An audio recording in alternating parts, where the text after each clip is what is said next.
परिवीक्षाधीन police उपअधीक्षक संतोष खाडे यांच्या नेतृत्वाखाली नेवासा शहरातील 12 वेगवेगळ्या ठिकाणी छापे टाकून 2,74,050 रुपयांचा सुगंधित तंबाखू, मावा आणि तयार करणारे साहित्य असा मुद्देमाल जप्त करण्यात आलाय। ही कारवाई महाराष्ट्रात विक्रीस बंदी असलेले आणि आरोग्यास अपायकारक तंबाखूजन्य पदार्थ विकणाऱ्यांविरोधात करण्यात आली आहे। परवेज इसाक शेख, वसीम मोहम्मद शेख, सुलेमान इसाक मनियार, अब्दुल्ला अल्ताफ सय्यद यांच्यासह 8 आरोपींच्या दुकानांवर घरी छापे टाकण्यात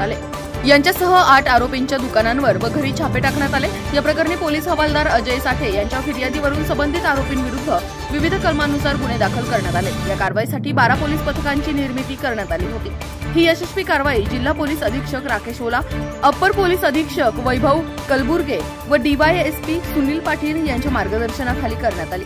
प्रभारी अधिकारी संतोष खाडे, सहाय्यक पोलीस निरीक्षक अमोल पवार व त्यांच्या टीमने ही धडक कारवाई केली आहे। राष्ट्र सह्याद्री न्यूजसाठी प्रतिनिधी सुधीर चव्हाण, नेवासा।